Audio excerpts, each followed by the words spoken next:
جو شخص روزانہ اپنے والدین کے لیے مغفرت کی دعا کرے، والدین زندہ ہوں تب بھی، اس میں یہ شرط نہیں ہے والدین فوت ہو گئے ہوں یا والدین زندہ ہوں، دونوں صورتوں میں وہ اپنے والدین کے لیے روزانہ اہتمام کے ساتھ ایک مرتبہ دعا کرے، ساری زندگی اس کے رزق میں بے برکتی نہیں آ سکتی۔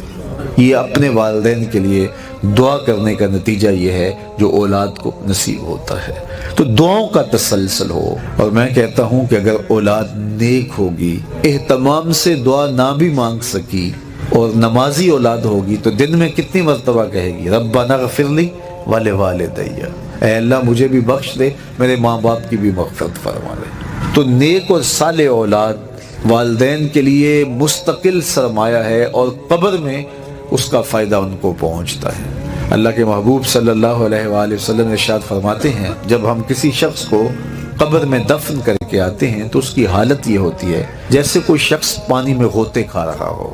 بڑا مشکل وقت ہوتا ہے جب قبر میں چھوڑ کے ہم کسی کو پلٹتے ہیں، اور یہ وقت ہمارے اوپر بھی آنے والا ہے۔ اللہ عافیتوں سے معاملے فرمائے۔ غریق اور متغوث دو لفظ ہیں۔ غریق جس طرح کو غرق ہو رہا ہو، ڈوب رہا ہو، المتغوث فریاد کر رہا ہو، جب بندہ ڈوبتا ہوتا ہے تو ہاتھ پاؤں مارتا ہے، دائیں بائیں دیکھتا ہے، پکارتا ہے کہ کوئی میری مدد کو پہنچے۔ تو کہا جب ہم کسی کو قبر میں اتار کے آتے ہیں تو اس کی حالت یہ ہوتی ہے۔ پھر فرمایا کہ وہ اس مشکل اور آڑے وقت میں دعاؤں کا انتظار کرتا ہے، وہ دعا اس کی اولاد کی طرف سے ہو، اس کے دوستوں کی طرف سے ہو، اس کے رشتہ داروں کی طرف سے ہو، تو ان کے ہاتھ اٹھ جائیں، وہ اٹھے ہوئے ہاتھ اس کا سہارا بن جائیں گے۔ تو مرنے والوں کے لیے دعاؤں کا سلسلہ یہ ان کی مغفرت کا سبب اور ذریعہ بنتا ہے، اور یہ اولاد کے ذمے والدین کا دوسرا حق ہے کہ ان کے لیے استغفار کرے۔